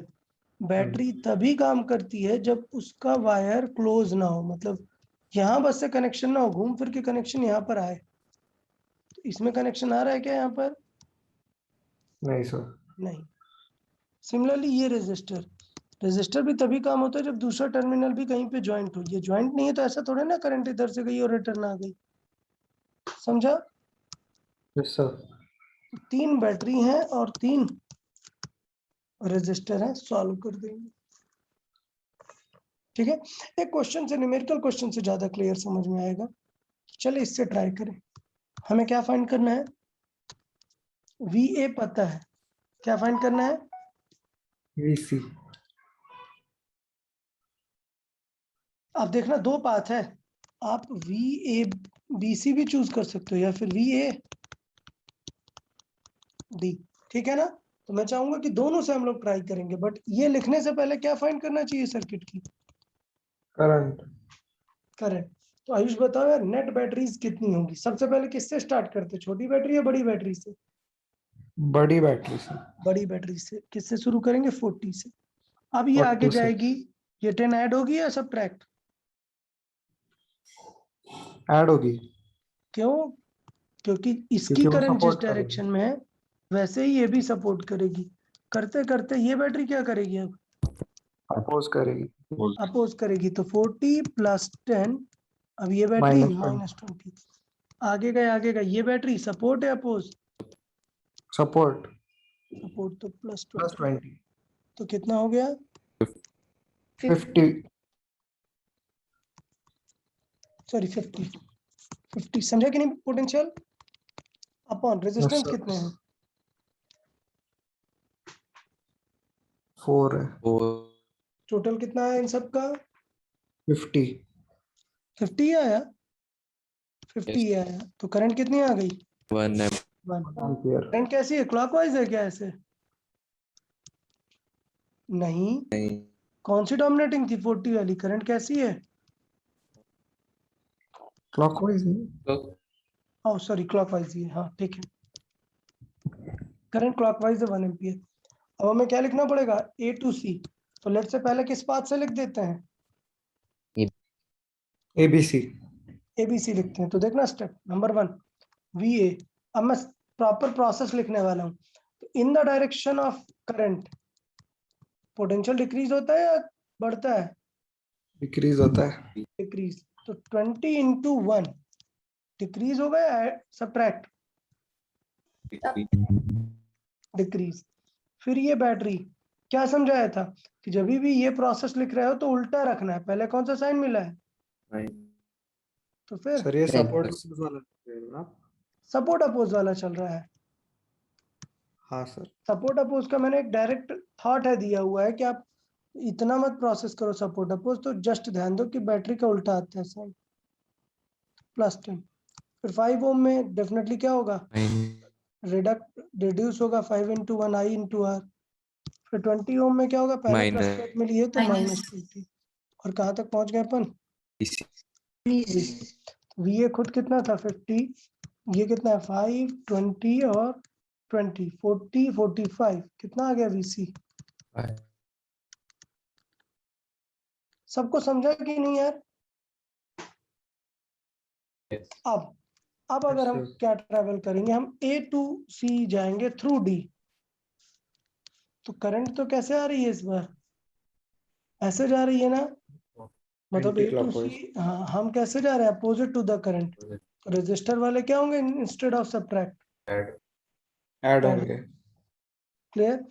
क्या बैटरी को कोई फर्क पड़ता है क्या करंट किस तरफ जा रही है? नहीं, वो तो प्लेट से देखेगा। ओके। सर सेकेंड सिनेरियो में लिखता हूँ, क्या हो जाएगा? VA देखो करंट के अपोजिट Plus। जा रहे हैं हम, तो +10 IR। Battery Minus। पहले कौन सी मिली? प्लस, तो अपन -40। फिर कौन सी मिली? प्लस, तो अपन -20। फिर मिली 50 Plus। +50। +15। ये हुआ 50, ये हुआ 10, 60 और ये 25 हुआ। कितना हुआ? -45। समझा कि नहीं यार? बताइए अभी सारे प्रोसेस में। Yes sir. तो डेफिनेटली आप समझ गए कि सिंगल लूप में मेन इंपॉर्टेंट चीज क्या थी। करंट। उसके बाद आप कोई सा भी पाथ देखो तो आप C पॉइंट फाइंड कर सकते हो। क्लियर? Yes sir. अब मल्टीपल लूप देखना। मल्टीपल लूप एक ट्रिक है। मल्टीपल लूप क्या है? एक ट्रिक। समझना क्या होगा इस क्वेश्चन में? देखो, क्वेश्चन आपको फील करना है यार, अलग अलग तरीके से कर सकते हो। सोचो यहाँ पर 2 बैटरीज हैं, 3 बैटरीज हैं। सोचो यहाँ पर कितनी बैटरी होती है? सिर्फ 2 होती। तो इसे ऐसे भी कर सकते थे कि इस बैटरी से कितनी करंट जा रही है? I1। इस बैटरी से कितनी करंट जा रही है? इधर I2। तो अब ये पूरा कंफ्यूजिंग है यार। सोचो ये बैटरी कैसे बनी होती, ऐसे बनी होती, तो यहाँ से करंट कितनी आ रही होती, I2, तो इस वायर में कितनी जाती, I1 plus I2। ये थोड़ा ध्यान देना कि अगर बैटरीज अलग अलग दी है तो कैसे चूज करो कि दोनों बैटरीज से करंट कितनी आ रही है। और अगर बहुत सारी बैटरीज वगैरह है तो सीधा चेक करो लूप। मान लो पहले लूप में कितनी करंट है, I1, दूसरे लूप में कितनी करंट है, I2, ये जो वायर है इसमें कितनी है, I1 plus I2। समझा कि नहीं? हाँ सर। और दोनों लूप में क्या लिखना पड़ेगा हमें, किरचॉफ्स लॉ कि नेट पोटेंशियल डिफरेंस क्या लिखना पड़ेगा, 0। समझा कि नहीं? तो आप लोग जल्दी से इक्वेशन लिख के बताएं मुझे दोनों लूप की।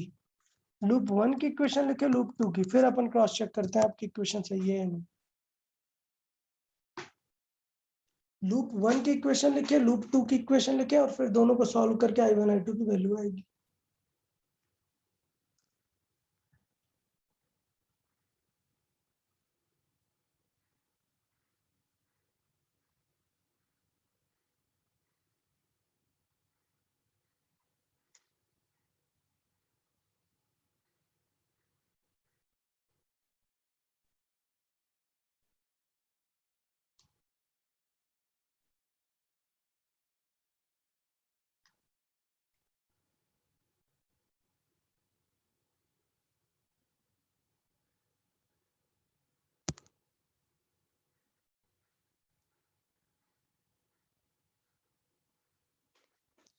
पहला लूप लिखा आप लोगों ने, देखिए यहाँ पर मैं आपको फर्स्ट लूप दिखा रहा हूँ। एक बार फर्स्ट लूप सभी लोग क्रॉस चेक करें, उसके अकॉर्डिंग देखें कि सेकंड लूप में गलती नहीं होनी चाहिए। फर्स्ट लूप की इक्वेशन देखें सभी। अच्छा एक चीज और, लूप में आप क्लॉकवाइज जाना चाहते हो या आप एंटी क्लॉकवाइज जाना चाहते हो, इससे कुछ फर्क पड़ेगा क्या? नहीं, क्योंकि फाइनल इक्वेशन किससे इक्वेट कर रहे हो आप, 0 से इक्वेट कर रहे हो ना। तो हाँ आपको सर। टेंशन लेने की जरूरत नहीं है, ठीक है।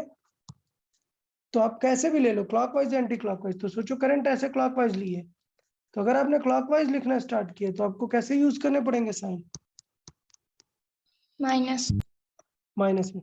और बैटरी का जो साइन मिलेगा उसका प्लस। उसका अपोजिट या सेम, अपोजिट। अपोजिट, ठीक है। तो एक बार फर्स्ट इक्वेशन चेक करो। देखो सपोज हमने यहाँ से स्टार्ट किया तो पहले क्या हुआ, -10, फिर 30 में तो दोनों जा रहे हैं ना, उसके बाद कौन सा साइन मिला पहले बैटरी का,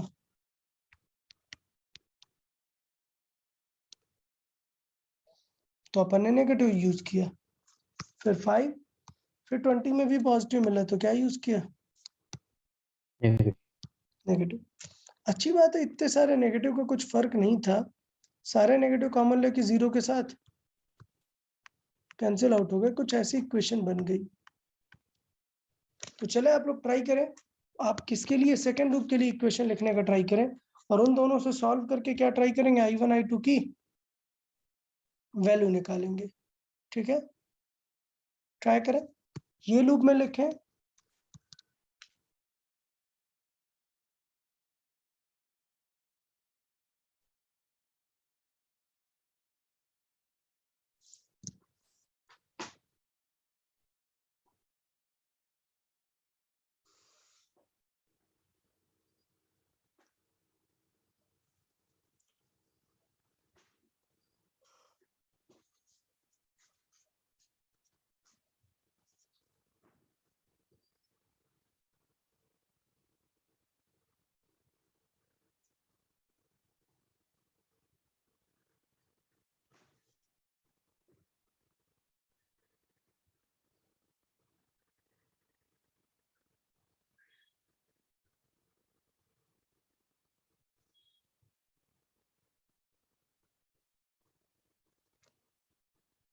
देखिए क्वेश्चन समझ आई कि नहीं सबको? यही question I final.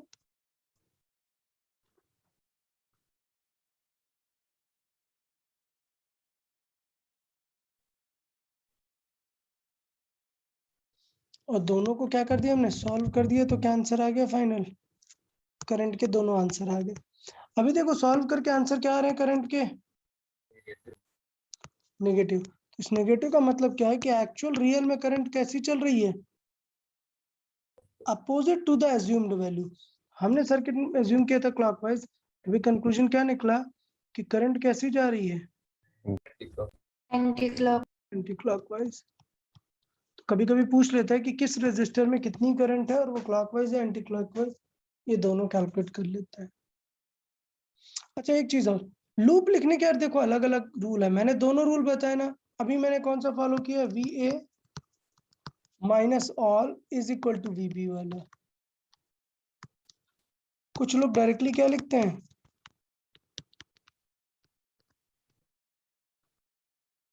VA minus VB। तो आप अपने अकॉर्डिंग देखो यार, आपको क्या कंफर्टेबल लग रहा है आप उसके अकॉर्डिंग देखो, कैसे सॉल्व क्वेश्चन सॉल्व हो रहा है आप उसके अकॉर्डिंग देखो, तो आपको बेटर रहेगा, ठीक है ना? तो चले एक क्वेश्चन देख लेते हैं बोर्ड्स की बुक में से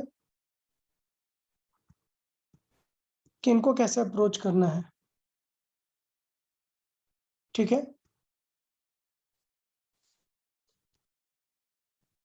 देखें ये क्वेश्चन है, इसे ट्राई करें। तो देख रहे हो यहाँ पर क्या बनी है? दो बैटरीज बनी है, तो इसलिए क्या इसमें लूप में एज्यूम करेगा क्या कि यहाँ I1 है और यहाँ I2 है? नहीं, क्या बेस्ट एज्यूम किया कि यहाँ से कितनी आ रही है?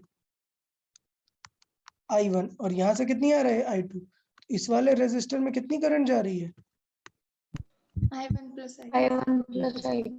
एक चीज मिस होती है जो आप भूल जाते हैं कि एक देखो बैटरी के साथ एक रेजिस्टर लिखा है, it is called internal resistance of battery. तो ये बैटरी के बगल में ही लगा रहेगा। यहाँ पर कितना है? 1 ओम, यहाँ पर 2 ओम। तो चलो ट्राई करो, लूप में लिखना स्टार्ट करें। अच्छा एक चीज मैंने बताया कि आपको लूप कितने दिख रहे हैं? दो। ये लूप दिखा है एक, ये लूप। ऐसा जरूरी नहीं कि आप छोटे लूप ही एज्यूम करें, आप ऐसे बड़ा लूप भी एज्यूम कर सकते हैं। ये बीच की ब्रांच फिर क्या हो जाएगी? तब यूज नहीं होगी, सिर्फ क्या यूज होगा? लूप, ठीक है ना? तो चले ट्राई करें, स्टेप वाइज ट्राई करें। पहले कौन सा किरचॉफ किस में अप्लाई कर रहे हैं हम? ये वाले लूप में। ट्राई करें, जल्दी से क्वेश्चन लिखें सब लोग। जब ये लूप यूज करेंगे तब किसे हटा देंगे? इसे। जल्दी लिखें।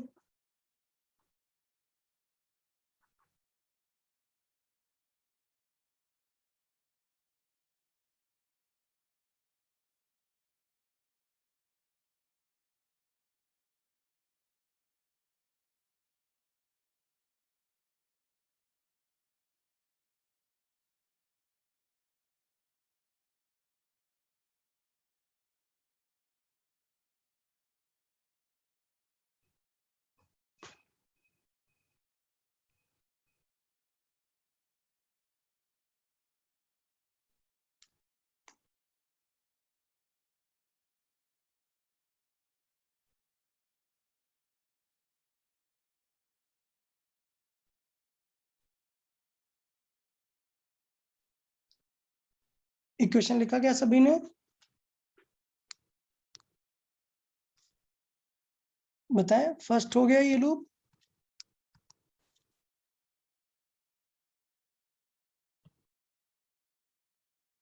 देखें ये इक्वेशन आ रही है नहीं? सभी लोग देखो यार।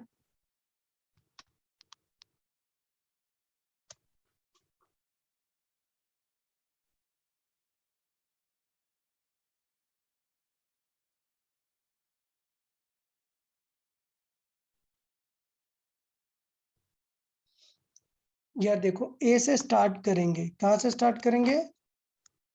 ए से स्टार्ट करेंगे, तो इस ब्रांच में नहीं जाना है हमें, लूप में जाना है। इस लूप में जब जाएंगे तो पहले ये रेजिस्टर मिला, अब हम कहाँ जा रहे हैं, in the direction of current जा रहे हैं ना, तो कैसा आएगा साइन रजिस्टर में,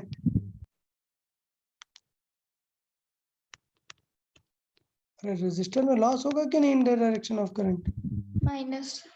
माइनस। फिर देखो ये रजिस्टर में भी तो करंट की डायरेक्शन में पहुंचेंगे ना, हम ऐसे जाएंगे, तो यहाँ पर भी माइनस। और फिर बताया था कि बैटरी की नेगेटिव प्लेट मिली है तो क्या यूज करेंगे, प्लस। अपोजिट। तो बताओ यार समझ आया कि नहीं फर्स्ट इक्वेशन सबको।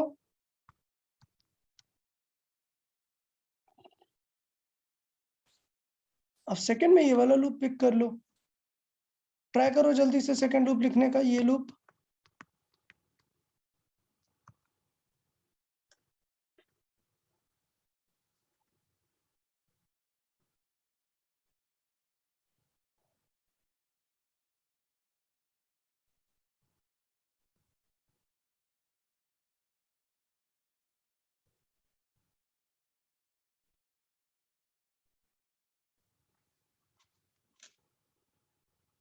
बताएं लिख लिया, यस सर। ठीक है। तो देखें ये इक्वेशन कुछ ऐसे आ गई, दोनों को सॉल्व कर दिया हमने, तो दोनों को क्या कर दिया, सॉल्व किया, सब्ट्रैक्ट किया। सपोज सब्ट्रैक्ट करेंगे तो जिससे ये पार्ट दोनों का क्या हुआ, कैंसिल हुआ। I1 I2 में एक और इक्वेशन आ गई, ये किसी भी इक्वेशन में इसकी वैल्यू रखकर क्या कर दिया हमने, I1 I2 की वैल्यू सॉल्व कर दी। आप पहले भी कर सकते थे, अंदर मल्टीप्लाई करके, इसे मल्टीप्लाई करके, रीसॉल्व करके I1 I2 दोनों सॉल्व कर सकते थे। समझ आया कि नहीं। अब देखो आंसर क्या आया, I2 पॉजिटिव आया लेकिन I1 कैसा आया,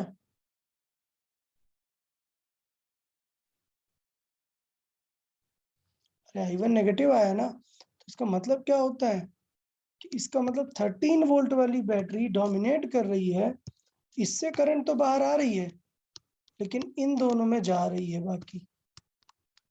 समझा ना, नेगेटिव होने का मतलब। बाकी मैथमेटिकली सॉल्व कर दो। 12 को कितनी करंट मिली, I1 प्लस I2 थी, बट I1 का साइन नेगेटिव था, नेगेटिव रख दिया, टोटल वैल्यू आ गई। क्लियर। यस इस तरीके से हम जो है चीजों को यहाँ पर कर सकते हैं। तो बताए टू लूप समझ में आया कि नहीं। यस ठीक है, तो नेक्स्ट एक क्वेश्चन अब आप लोग खुद से ट्राई करेंगे। 4 ओम और 3 ओम में हमें क्या बतानी है, करंट क्या बतानी है, 3 ओम और 4 ओम में करंट करंट। तो चलो ये फिगर है, आप इसमें से दोनों सॉल्व करें, और इस 3 ओम में और 4 ओम में कितनी करंट है ये सॉल्व करना है। चाहिए तो सिंप्लीफाइड फिगर यहाँ पर ड्रॉ कर देता हूं।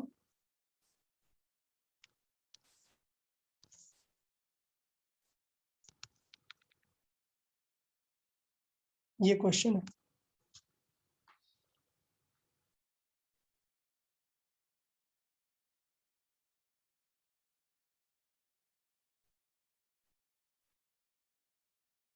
ट्राई करें सभी लोग, जल्दी से ट्राई करें, अपने अकॉर्डिंग करें। जरूरी नहीं है कि आपको बुक में जैसा एज्यूम किया वही फाइंड करना है, आपका जो मन करे I1 I2 एज्यूम करो।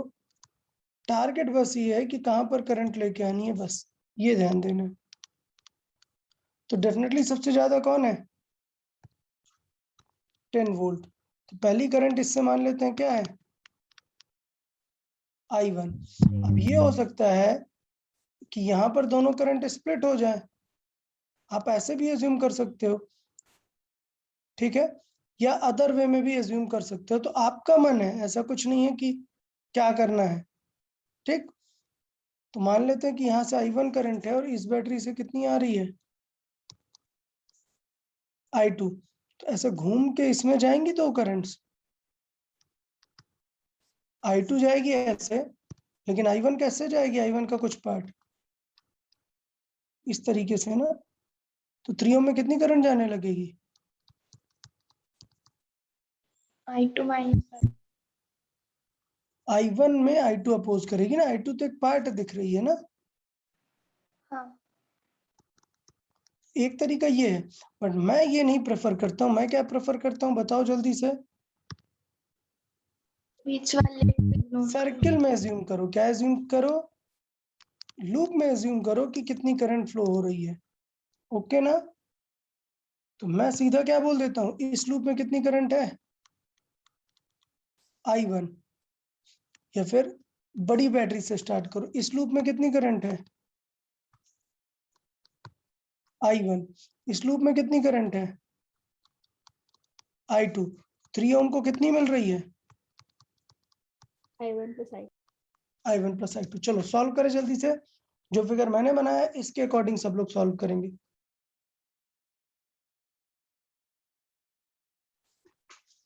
फर्स्ट लूप लिखते हैं, फर्स्ट को सॉल्व करते हैं, यहां से स्टार्ट करते हैं। हम बताओ, एसेट जाते हैं, करंट की डायरेक्शन में जा रहे हैं अपोजिट? अपोजिट। अपोजिट। क्या बैटरी से करंट को कुछ फर्क पड़ता है क्या? नहीं। अगर पहले नेगेटिव आई है तो हम क्या लिखेंगे? प्लस। अब देखो इधर से देखो, इस पे करंट जा रही है ऐसे, क्योंकि हम अपोज जा रहे हैं। समझाया था ना, in the direction of current decrease होता है। अगर अपोजिट एज्यूम किए तो प्लस। प्लस। तो I1 plus I2 times of 3 ओम। फिर 4 वाले पे जाएंगे। 4 वाले पे भी अभी हमारा पाथ ऐसे है, करंट के अपोज जा रहे हैं, तो क्या यूज होगा? प्लस। प्लस 4 इंटू कितनी करंट है? I2। तो इक्वेशन क्या बन गई? 3I1 प्लस 4 और 3 7I2 इज इक्वल टू -5। समझा कि नहीं फर्स्ट इक्वेशन? सेकंड देखते हैं। सेकंड लूप, इस पे भी अपन कैसे ट्राई कर लेते हैं? क्लॉकवाइज। Clock. चलो यहाँ से जाते हैं। जो अगर क्लॉकवाइज जाओगे तो अब क्या होगा यहाँ पर? माइनस। माइनस। 4 में भी क्या होगा? Minus. अब बैटरी का क्या होगा? पहले नेगेटिव मिली है तो यहाँ पर Plus. ओके। तो प्लस 10 इधर ही रहेगा, ये दोनों उस साइड चले जाएंगे तो प्लस हो जाएंगे। ठीक है ना? यहाँ पर 4I2 है, तो आंसर कितना आ जाएगा? 3I1 plus 7। I2 is equal to 10। ये हुई क्या? Second equation. अब दोनों को क्या कर दें? कुछ भी सॉल्व कर दें, सबट्रैक्ट कर दें, काम बन जाएगा। एक मिनट रुको यार, कुछ गड़बड़ हुआ क्या? सबट्रैक्ट करने से तो कैंसिल हो जाएंगे ना ये।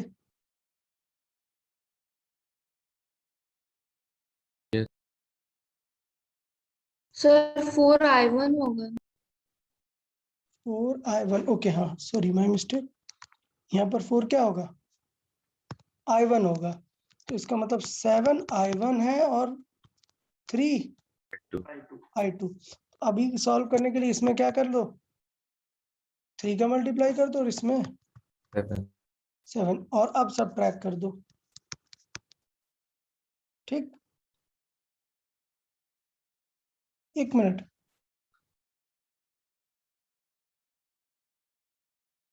तभी भी तो कैंसिल ही होंगे ना? No sir, Mouse. I2 cancel. हाँ सॉरी, इस बार ये कैंसिल होगा, 40. I1 रह जाएगा। ठीक है, ठीक है। तो इस तरीके से आप क्या फाइंड कर लेंगे? I1 एंड I2 सॉल्व कर देंगे। ठीक, तो जरूरी नहीं है कि बोर्ड्स के बुक में जिस तरीके से लूप लिया आप वैसे ही एज्यूम करें। आप डिफरेंट भी एज्यूम कर सकते हैं, अकॉर्डिंगली सॉल्व कर देना है आपको। ठीक है या नहीं?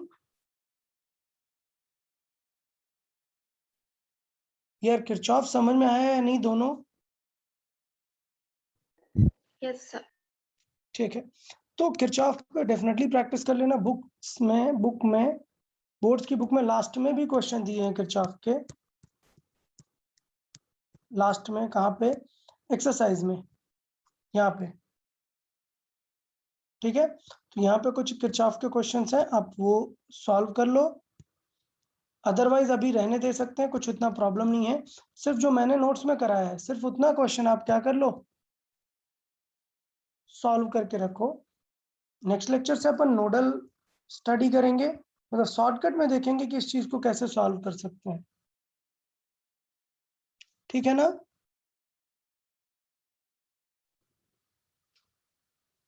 ठीक है, तो आज का होमवर्क कुछ स्पेसिफिक खास नहीं है, सिर्फ आप नोट्स का क्वेश्चन ही रिवाइज कर लें, उतना सफिशिएंट है आपके लिए। ओके, ठीक है, चले आगे कंटिन्यू करेंगे तो चीजें हो जाएंगी सारी। और जो भी कैपेसिटर का जो भी डिस्कशन और डाउट रह गए वो अपन थर्सडे या फ्राइडे को फाइनल क्लियर कर लेंगे। हाँ चलो ठीक है, फिर टेक केयर एवरीवन। हाँ bye bye. Bye. Bye sir. Bye bye. Bye.